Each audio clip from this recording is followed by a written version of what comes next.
O casamento da igreja com o Estado.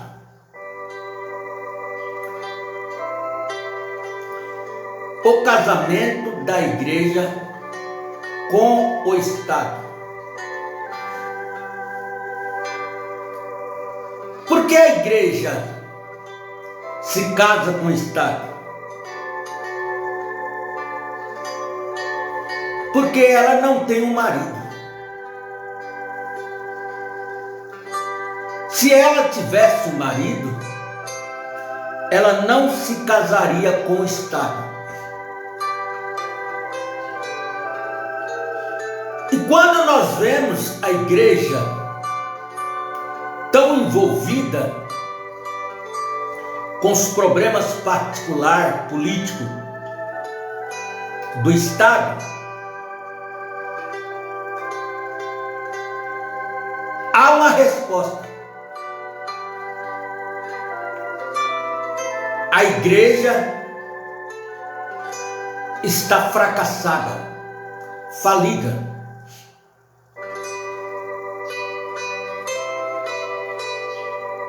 E todo crente que se diz cristão, que se envolve com o Estado, com política, o seu fim é desastroso.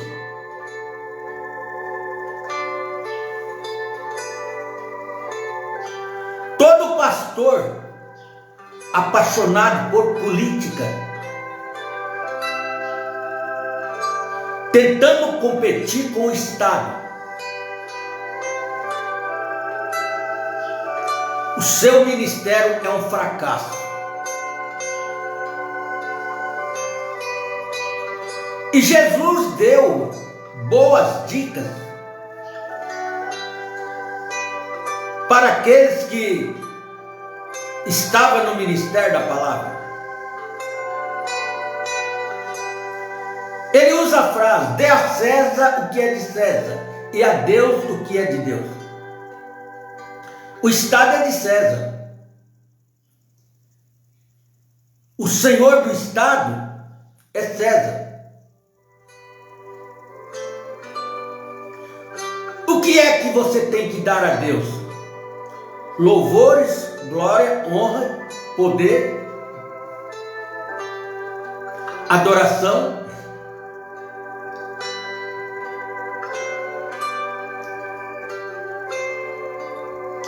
Agora, o diabo, ele sai da política e ele mergulha na religião. Vende uma imagem que não é dele, uma imagem de religioso, de cristão. Mas o verdadeiro cristão sabe que esta é uma artimanha usada pelo diabo para poder enganar as pessoas.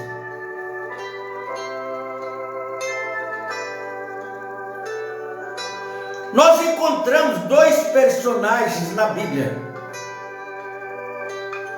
Acabe, político, um governo de muito sucesso, até que ele caiu na armadilha. Antes dele se envolver com o casamento, com a igreja, ele era um governo de sucesso. Mas quando ele faz uma adesão com a igreja, aí ele comete o seu suicídio.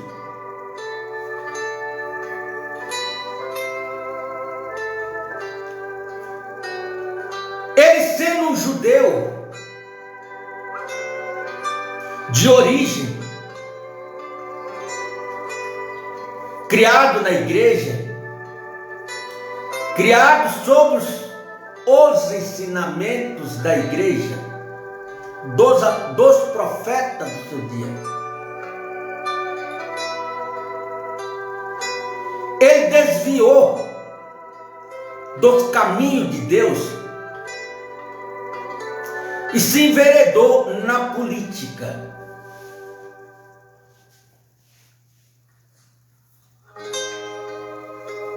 E como ele queria,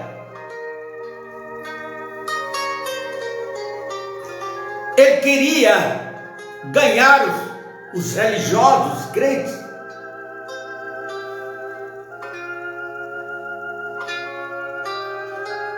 ele faz um pacto com seu inimigo através do casamento com Jezabel.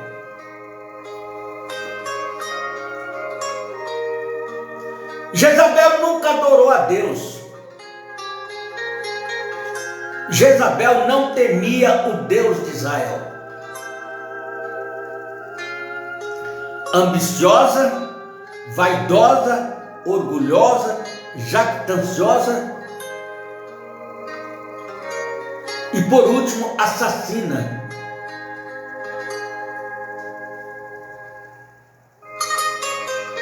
Mas ela tinha algo que Acabe queria, desejava.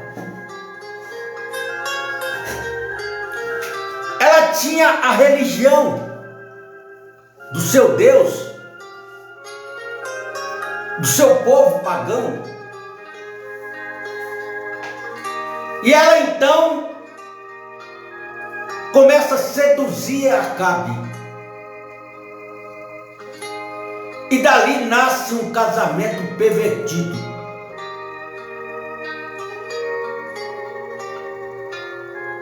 Acabe conhecia Elias. Acabe sabia muito bem quem era Elias. Acabe sabia que quando Deus queria trazer algo para o povo, ele só trazia através de Elias. Acabe não enfrentava Elias, não desafiava Elias, porque ele temia o poder de Deus que carregava Elias. Ele sabia que o seu poder militar, político, belo, não era páreo para Elias.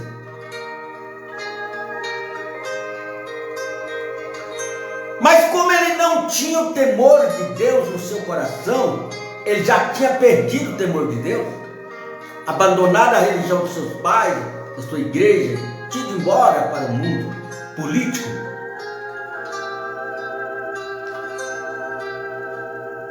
Ele tentou se dar bem e quebrou o pescoço.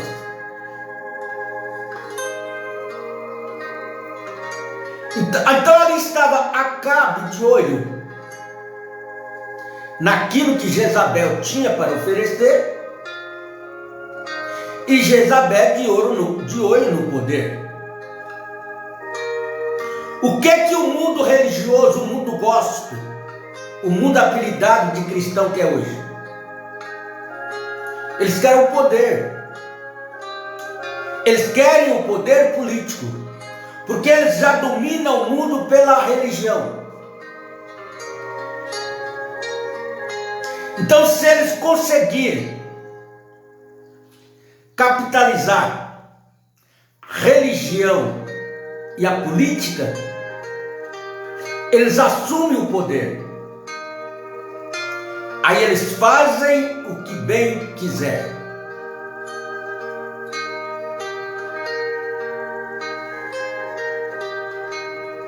E eles vão conseguir.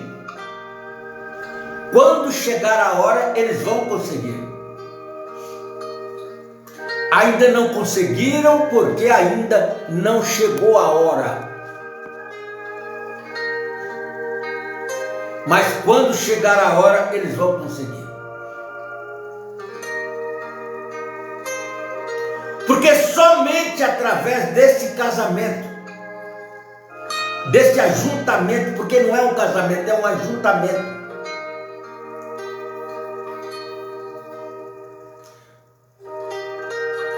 que eles, o mundo religioso, vai conseguir poder, autoridade, para poder conquistar o mundo.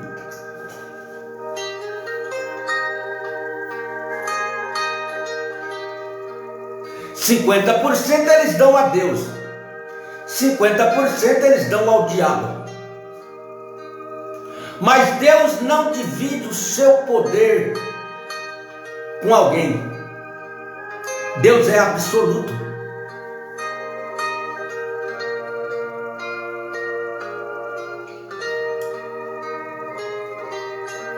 Mas o mundo religioso terá um dia que conquistar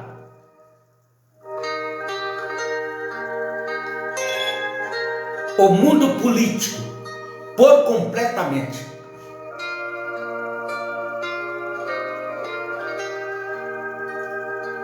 O anticristo fará com o mundo religioso e o mundo político aquilo que Constantino fez com a igreja 325 anos depois da morte do último apóstolo.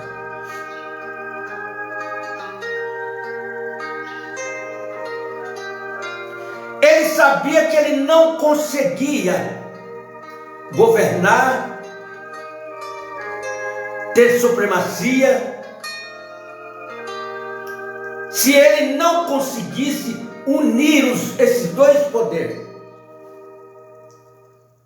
o poder político e o poder religioso. Tinha que haver um casamento, religião e Estado, religião e política.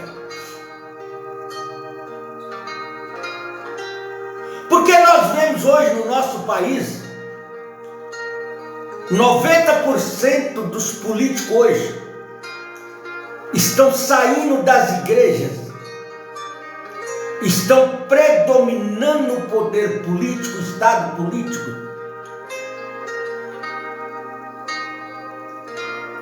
porque somente através da religião eles vão conseguir alcançar os seus objetivos. Mas eles não têm nada de cristão. Eles não entendem nada de Deus. Mas é uma forma de captar os leigos, os menos instruídos.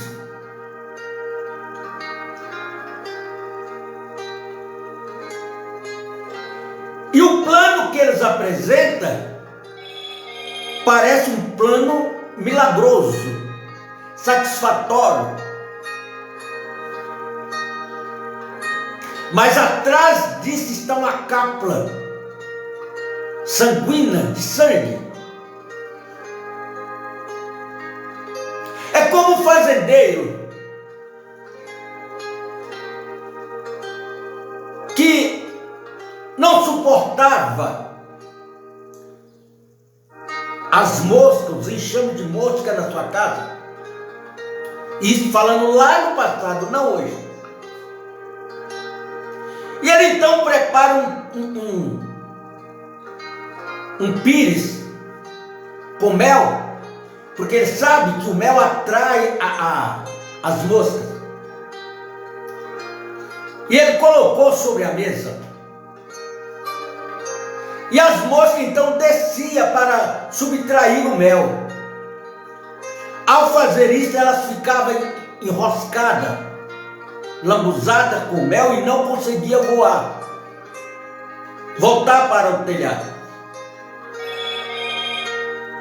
Aí vem a socorrista, a salva-vida, a senhora aranha. A aranha representa o câncer.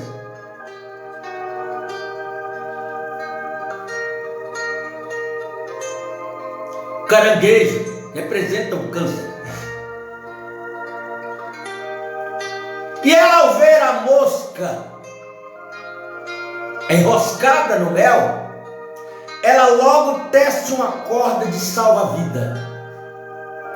E ela desce até a mesa no prato de mel para salvar a mosca. Aí ela toma a mosca e ela leva com ela lá para o seu telhado, para a sua casa. A mosca respira, graças a Deus. Apareceu alguém bondoso para me salvar, para me livrar de morrer afogada no mel. Mas para sua surpresa desagradável, ao chegar lá no seu território, a aranha suga o sangue da mosca, porque era tudo que ela queria, era sugar o sangue da mosca. Aí você olha e está lá a casca da mosca lá, seca, enroscada na teia de aranha. Salva para depois matar.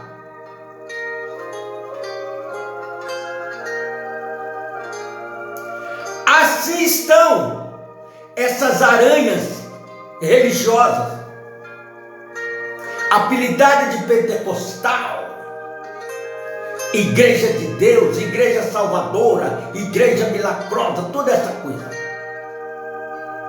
Vai nas drogas, tira o indivíduo das drogas. Quando chega lá na sua propriedade, na sua casa, mata, tira o sangue, suga o sangue da pessoa. Aí você vai ver que estão todos mortos, secos, sem vida, sem sangue. Tira a mulher da prostituição, mata na religião. Tira as pessoas do mundão, levam para seus covis e lá os mata com espírito incrédulo, espírito religioso incrédulo. Ah, mas ele fez uma boa coisa, sim. Tirou seu filho das drogas, do crime, do roubo, da prostituição, levou para o seu covil, chamado religião, para matá-los. Talvez lá nas drogas, no crime, no roubo lá, ele tinha mais temor de Deus do que o que ele tem hoje na religião, na igreja que ele está.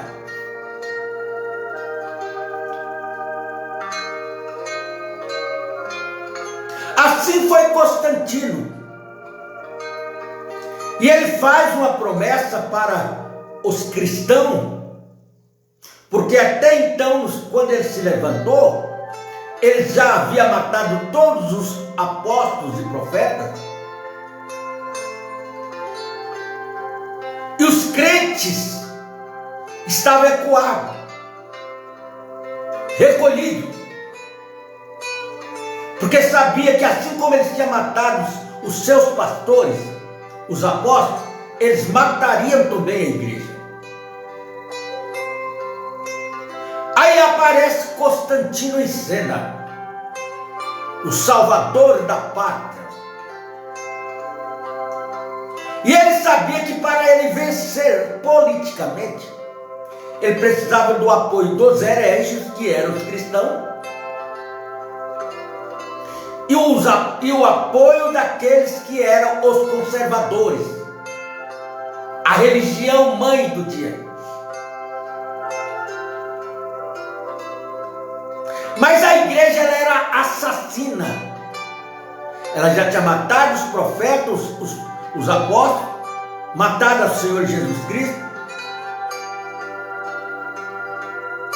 E o sonho dela, o desejo dela, era extinguir, acabar, aniquilar toda a classe de ser humano da terra que adorasse o Senhor Jesus Cristo. Constantino faz com seus homens uma reunião, faz uma conferência com os bispos, que eram os cabeças da religião, elabora um plano para unir ambos, os perseguidores e os perseguidos, os assassinos e os assassinados. Mas a igreja bateu o pé e não aceitou. A igreja mãe, ela está lá em Apocalipse 17. Não, nós não queremos misturar com essa raça. E Constantino, como um bom político, ele conseguiu convencer a cúpula dos bispos para fazer esta união. E ele prometeu para os hereges, que eram os cristãos, que era chamado de hereges, era por isso que eles morriam, que se eles ou apoiassem ele na política e ele vencesse, ele ia proibir, ele ia lançar um decreto, ia proibir que os cristãos fossem assassinados a partir do seu governo. Porque até então matar um herege, um crente, era a mesma coisa de matar um porco, um ovelha, um cabrito. Não tinha crime nos tribunais contra a matança dos crentes. Porque os tribunais eram governados por eles, por aqueles que assassinavam. Aí todos levantaram as bandeiras, vamos apoiar Constantino. Nós precisamos de liberdade. Nós precisamos de liberdade de expressão. Nós precisamos de liberdade para falar o que quiser. Nós precisamos de liberdade para pregar o que nós queremos. E conseguiram. Nós queremos o direito de andar igual os outros andam, e conseguiram. Só que atrás de tudo isso estava a trama de Constantino, uma trama diabólica, satânica. Aí foi quando a igreja papal se levantou, não concordando com a ideia, com a opinião, com o programa de Constantino, falou: tudo bem, só que nós não queremos adorar junto com eles. Tá bom, isso aí é o de menos. Eles constroem os templos deles, eles constroem as igrejas deles e vocês constroem as suas. Só que, se vocês mataram um a partir de hoje, vocês vão para o tribunal, vão ser julgados e vão ser condenados. Tá bom.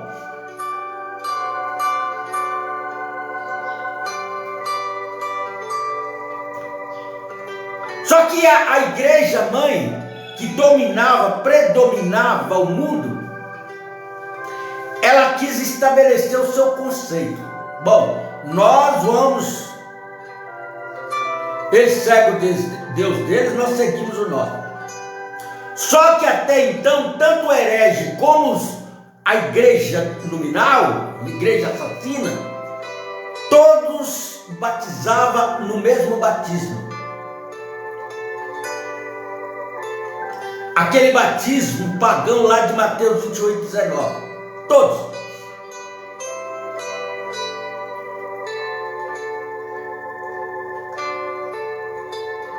Por quê? Antes, todos eram batizados no batismo apostólico, em nome do Senhor Jesus Cristo.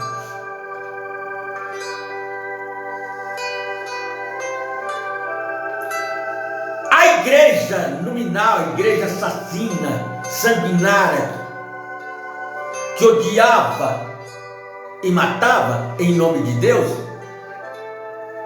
criou a sua doutrina. E disse: essa doutrina é nossa.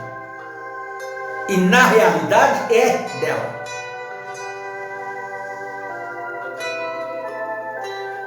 E foi em cartório, registrou a doutrina das três pessoas, da Santíssima Trindade, patenteou e é dela essa doutrina. Mas e os cristãos continuaram com o nome de Jesus, só Jesus, só Jesus. Só que veio uma unção satânica diabólica através de líderes, teólogos, doutores em divindade. Para que essa diferença? Ele já nos deu o direito de cultuar, de construir igreja. Para que essa diferença? Vamos crer tudo do mesmo jeito. Aí os cristãos, assim chamados cristãos, que antes eram hereges, adotaram a doutrina das três pessoas da Santíssima Trindade, o batismo nos títulos Pai, Filho e Espírito Santo, que antes era só da Igreja Católica, e passaram a conviver juntos, ter paz. Aí começaram a casar os seus filhos com os filhos da outra. Aquilo que era errado, aquilo que era pecado, aquilo que era proibido, deixou de ser proibido.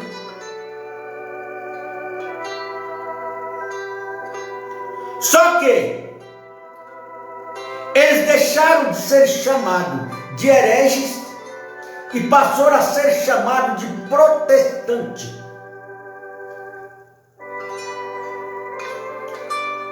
Por que eles eram chamados de protestantes? Porque eles protestavam contra aquilo que era errado. Por isso receberam o apelido de protestante.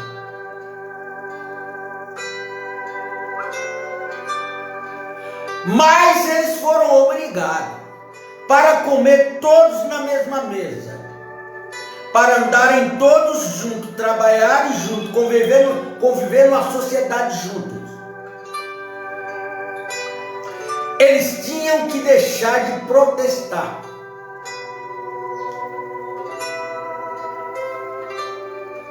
Aí eles foram proibidos de protestar, pararam de protestar contra o pecado, contra o erro.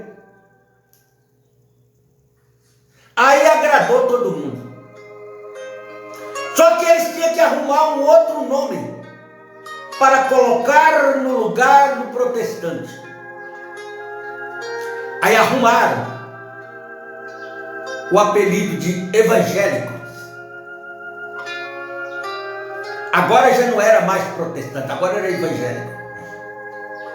Só que agora eles protestavam contra a imoralidade, tudo aquilo que a Bíblia dizia que era errado, eles protestavam e continham as pessoas sem cometer aqueles erros, aqueles pecados.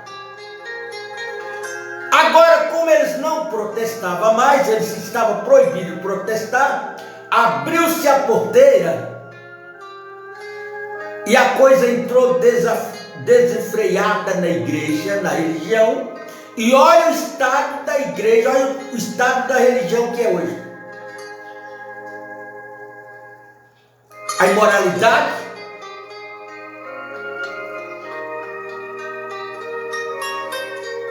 Constantino, ele se fingiu de cristão, como nós vemos aí hoje,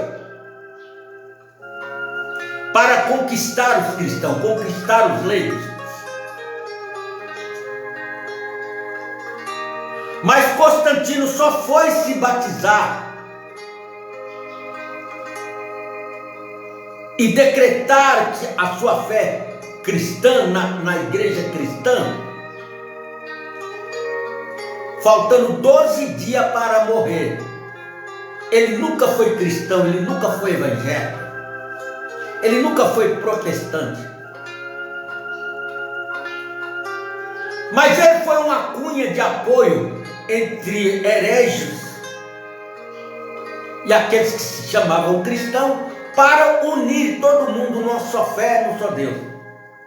Ali foi a desgraça, a miséria da igreja.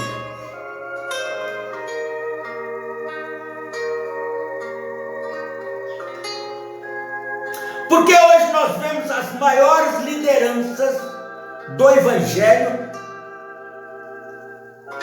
dos assim chamados evangélicos, canta esse ano a política.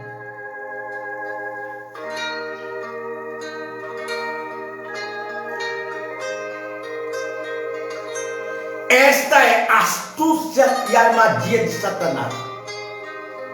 As igrejas estão elegendo seus vereadores, seus prefeitos, seus deputados, seus senadores e seus presidentes também. E o mundo está rachado no meio, como estava lá nos dias de Constantino.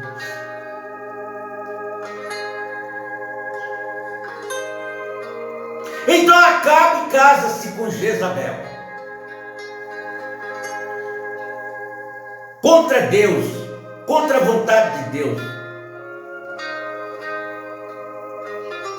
E quando ele casou com Jezabel, Jezabel levou a idolatria do seu Deus, do seu povo, da sua nação, da sua gente, para dentro de Israel.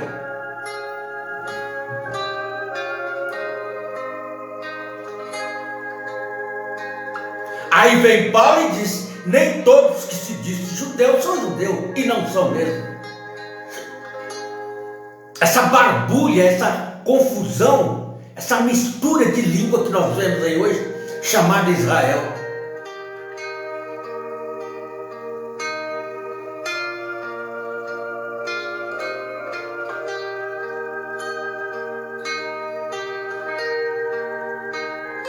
Só que Acabe tinha um adversário, não adversário político.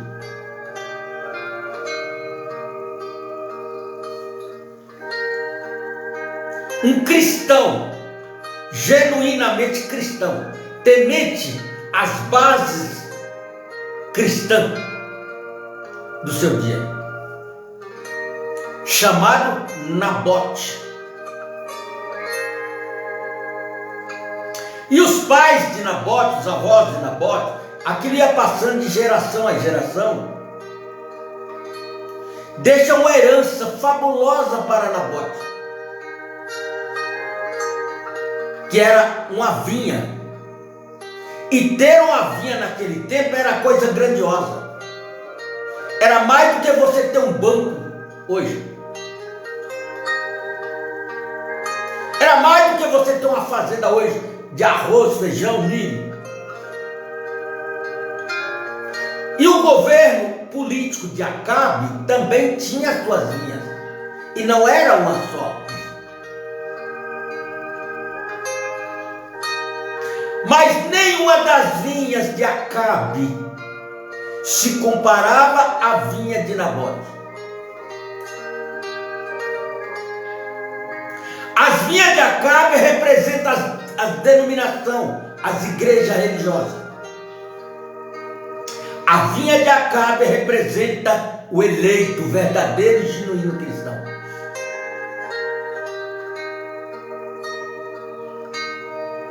E Acabe resolve fazer um passeio pelo país afora, visitando as prefeituras, os governos, idêntico a tudo que acontece hoje. Aí ele se depara com a vinha de Nabote pertinho do seu reinado, do seu palácio. Coisa linda, fabulosa. Olha a diferença das uvas da vinha de Nabote para as uvas das vinhas de Acabe. Há um povo diferente hoje na terra. Há uma igreja produzindo frutos diferentes hoje na terra. Uma vinha produzindo uva diferente hoje na terra. E como Acabe cresceu os olhos contra a vinha de Nabote, querendo possuir a vinha de Nabote, o anticristo também vai crescer os seus olhos na vinha do Senhor Jesus Cristo.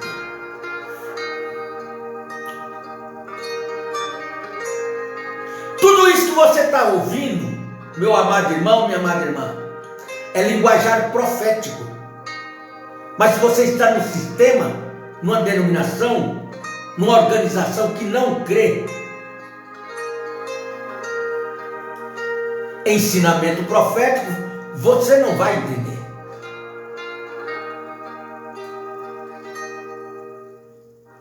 Aí ele tenta comprar, ele tenta conquistar Nabote, conquistar a vinha de Nabote. Nabote falou: não.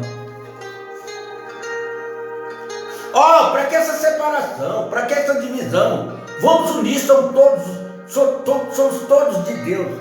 Nabote falou: não. Prega a mesma doutrina que a Assembleia Batista Presbiteriana prega. Não. Eu prego a doutrina dos apóstolos e dos profetas.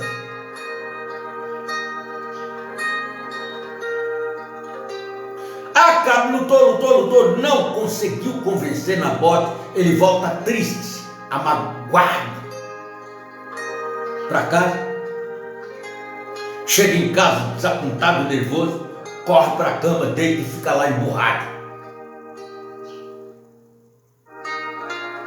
Lá vem Jezabel, a mulher de Acabe, vem consolar o marido. Querido, por que está amargurado assim? Você não come, não bebe? Não estou com fome. E ela percebeu que ele estava amargurado. O que aconteceu? Aí ele falou: Nabote. Ela falou: o que tem Nabote? Nabote não quis me vender sua vinha. Não quis trocar comigo, não quis me vender. Eu pagava o preço que ele quisesse. Dava 10 vinhas a troco da vinha dele, ele não quis. Cara, mas não é você o rei de Israel? Não tem ninguém acima de você. Mas Acabe respeitava o Deus de Nabote, porque ele era um crente desviado, ele era um crente apostatado, mas ele sabia o poder de Deus na vida de Nabote. Não tem jeito, eu insisti e não consegui. Tá bom, vem cá, senta aqui, come, bebe, descansa que até a tarde a vinha será tua.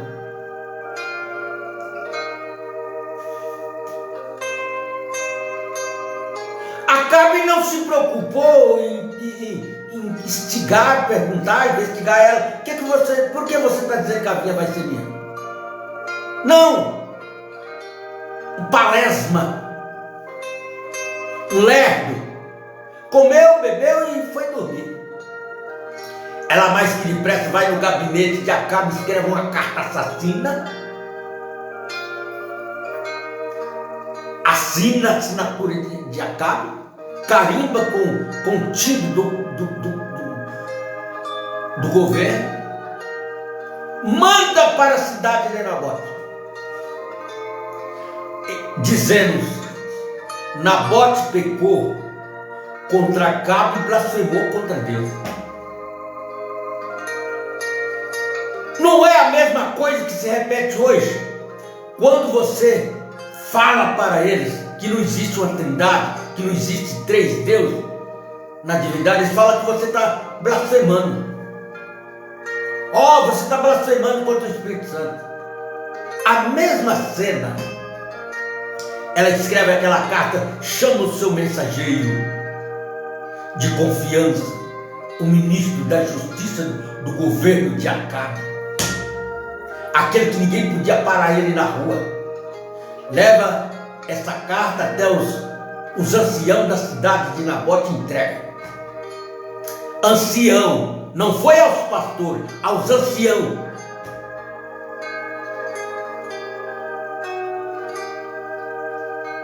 Porque se entregasse a carta aos pastores, os pastores conheciam Nabote e sabiam que era mentira. Então não podia ser entregue aos pastores, tinha que ser entregue aos anciãos.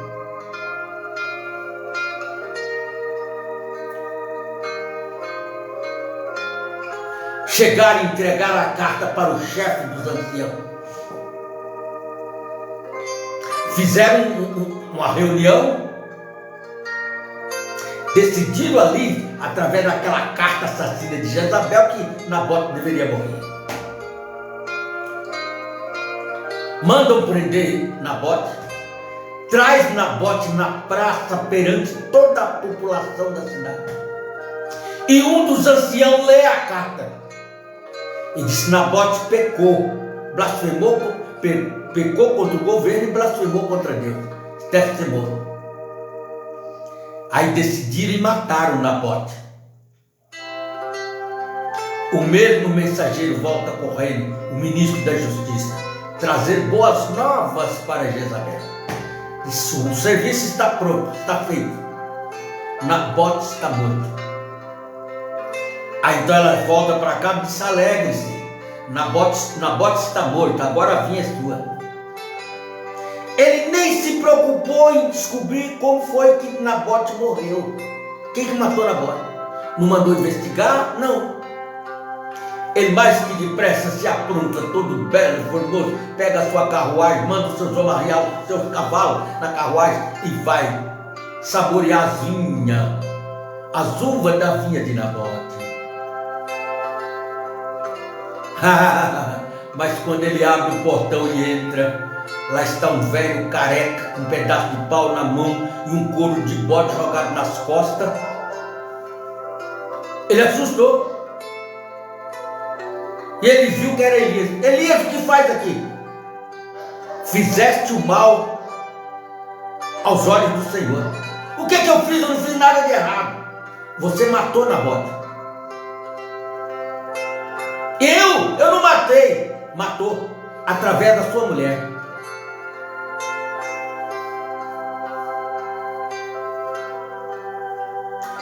A política vai precisar do apoio da igreja. E a igreja vai precisar do apoio da política. Então aí eles farão um casamento. Um juiz terrivelmente evangélico,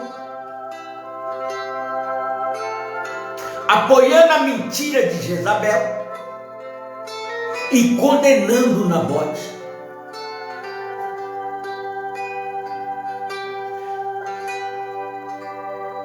Mas se você não for profético, se você não tiver uma mente profética, você não vai perceber.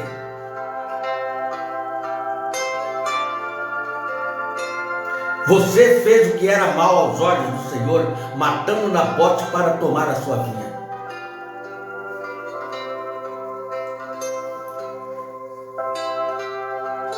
E o Senhor me manda eu te dizer que os cães lamberá o seu sangue e comerá a sua carne,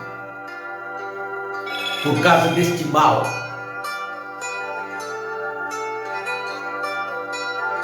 A situação de Acabe voltou pior do que antes, quando ele recebeu o nome de Nabote, porque ele sabia que Elias tinha o assim diz o Senhor. Ele sabia que ia se cumprir. Aqui ele volta, ele não vai divorciar de Jezabel, não vai brigar com ela não. Ele vai e faz dá uma ordem para todo o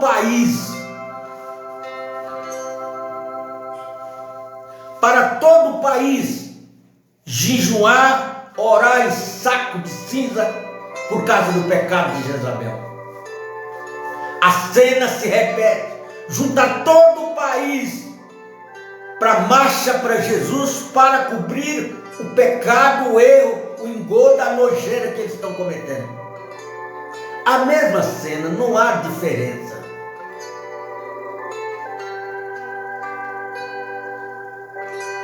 Aí quando Deus viu que Acabe arrependeu, mas Deus só aceitou porque Acabe era um crente apostatado. E ele redobrou a sua consciência. Aí Deus vem e fala para Elias: Elias, vai lá e fala para Acabe que eu não trarei este mal no seu dia, mas trarei nos dias do seu filho.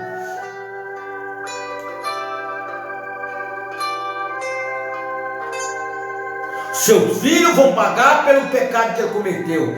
Gente, acorda. Acorda, meus irmãos, minhas irmãs.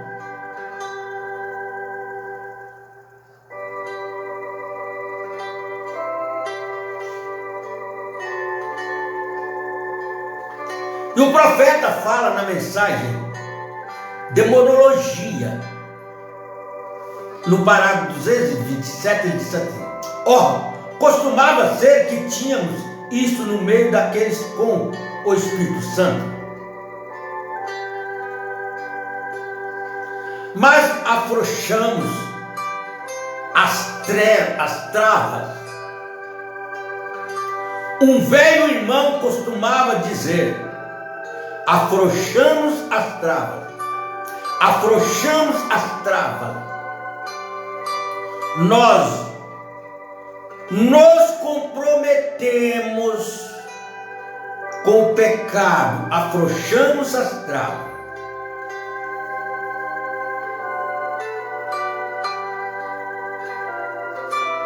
Pecamos, não arrependemos, não sentimos amargurado, ferido, triste,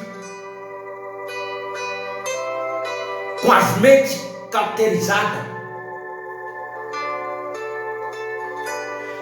As ovelhas escaparam, mas como que os bodes entraram? Como que os bodes entraram? Sai lá do mundo, entra dentro da igreja, cata as nossas jovens, que é as nossas ovelhinhas, leva embora.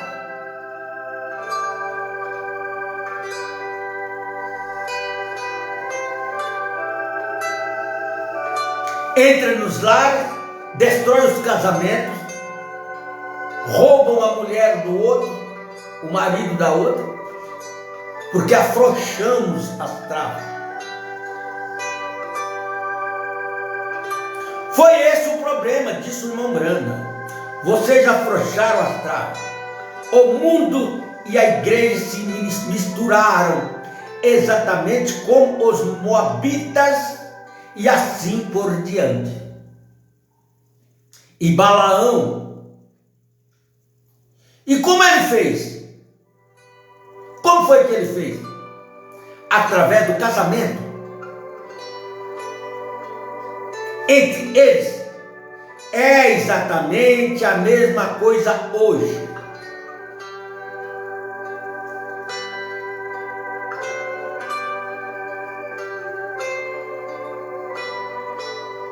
E a igreja está toda poluída. E a era pentecostal é a era de Laodiceia. A era pentecostal é a era de Laodiceia.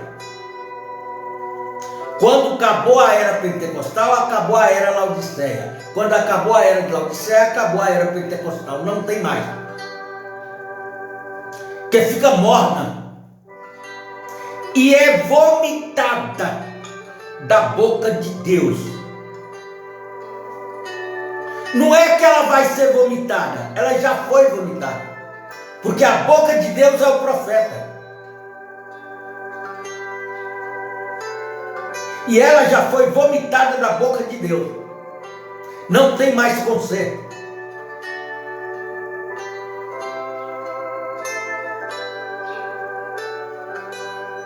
E para fora de todo o grupo, Deus chama o seu remanescente.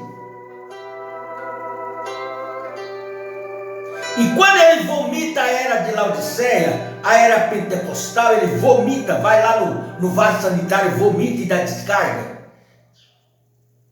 Não é assim como você está com problema estomacal? O que acontece?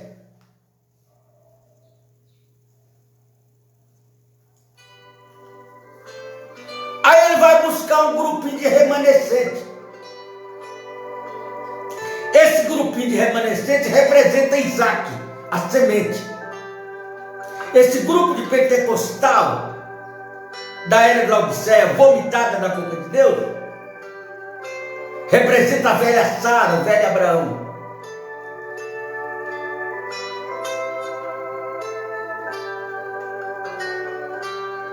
Leva para o lar. É exatamente isso. É exatamente através da ressurreição. E ali estava ela sentada ali, manicure dos lábios, do rosto, todo dela, e estava por todo lado assim, e ela estava com esse negócio preto aqui por toda parte em seus olhos, e ela estava transpirando, estava escorrendo, e a coitada talvez tivesse bisnetos, e ela estava sentada ali com dois homens, e um deles com um grande cachecol no pescoço. Isso em junho, época de calor, porque eles estavam com aquele cachecol no pescoço, que era época de calor quente. Nos Estados Unidos é diferente daqui. Sentado ali, e ele se levantou e estava bebendo um pouco, e ela também estava bebendo, e ela estava olhando por ali, que ele está falando daquela senhora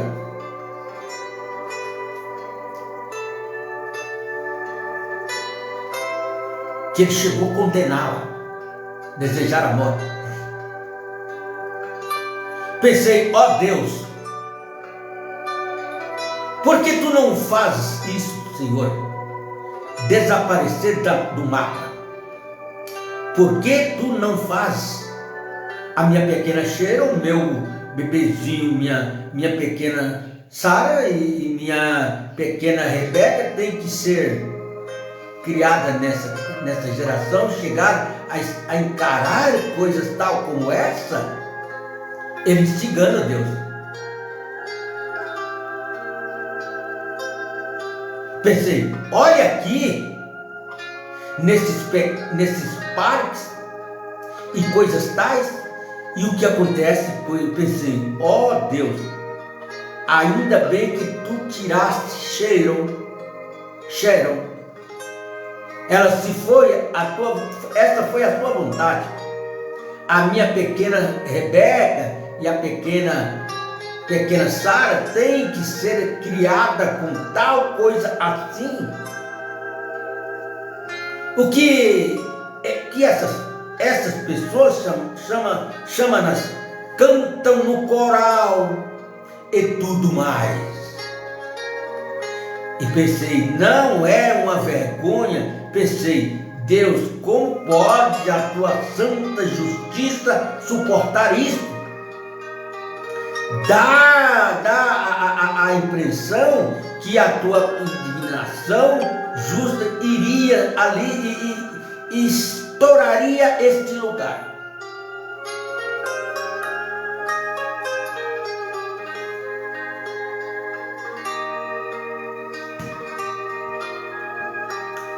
Deus ainda é Deus, e a sua misericórdia ainda é misericórdia, o seu amor ainda é amor. Mas nós não podemos vacilar, brincar com Deus, não podemos escorregar. Você leva um escorregãozinho, você cai, quebra o pescoço, quebra a coluna, quebra as pernas, quebra o braço. Então é melhor se cuidar para não escorregar.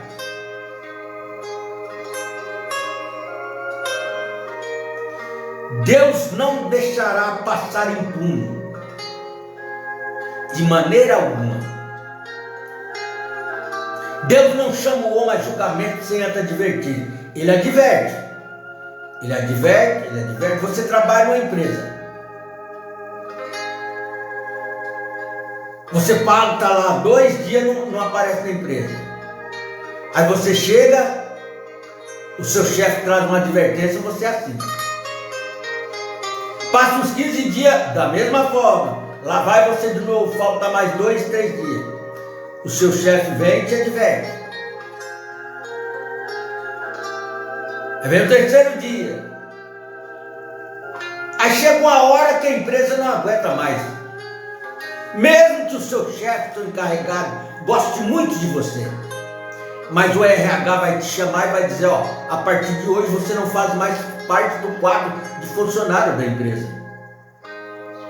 Aí você vai chorar, vai, poxa, mas eu preciso do convênio médico, eu preciso da cesta básica, eu preciso disso, eu preciso. Mas por que você não pensou antes? Você foi advertido. Cuidado, cuidado, cuidado. Cada sermão que é pregado para você, que você ouve, você escuta, é uma advertência de Deus. Aceitar, crer ou rejeitar é com você. Mas no dia do juízo do trono branco, você não vai poder dizer para Deus que você não sabia. Ele vai dizer, você sabia sim. E ele passará um telão diante dos seus olhos. Você ouvindo e rejeitando, ouvindo e rejeitando, ouvindo e rejeitando.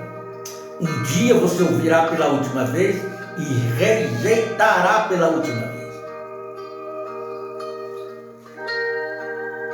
Mas eu peço a Deus para que Deus tenha misericórdia de nós e que nós não esperamos o último aviso, a última advertência, para depois nos ser desligado da empresa.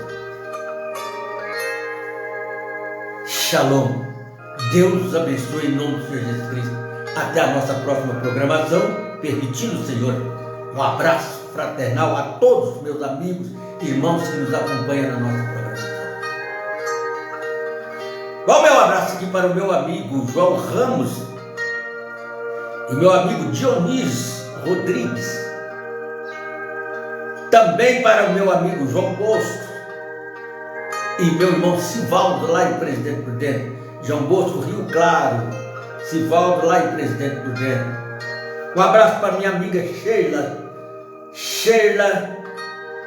Souza, lá em Brasília, Distrito Federal. Um abraço para o meu amigão do peito, Maico Cardoso, Rio Claro, São Paulo. Edilson Gaviola, Rio Claro, São Paulo, lá no Mercadinho, no Cervezão. Deus abençoe, Edilson.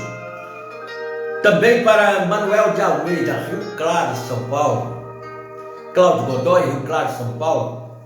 Nelson, meu amigo Nelson, Rio Claro, São Paulo. Dias Francisco, Rio Claro, São Paulo. João Matoso, Rio Claro, São Paulo. Pastor Ivanildo Mancinte, lá em Presidente Prudente. E a todos os meninos, os jovens ali de Presidente Prudente. Leandro, William. Foi difícil, mas consegui decorar o nome de todos vocês. Deus abençoe a todos vocês aí de Presidente Prudente. Deus abençoe vocês de Campinas, de Jundiaí e de toda a região aí. Permitindo o Senhor, sábado próximo, estarei em Tirapina com o pastor Balbino Mota, levando esta mensagem para a cidade de Tirapina, procurando aonde há um ovo de águia que foi chocado ali nas montanhas de Tirapina. Estaremos ali sábado próximo, permitindo o Senhor. E à noite, permitindo o Senhor, estaremos lá em Campo Limpos, Jundiaí, junto com o irmão Ademir.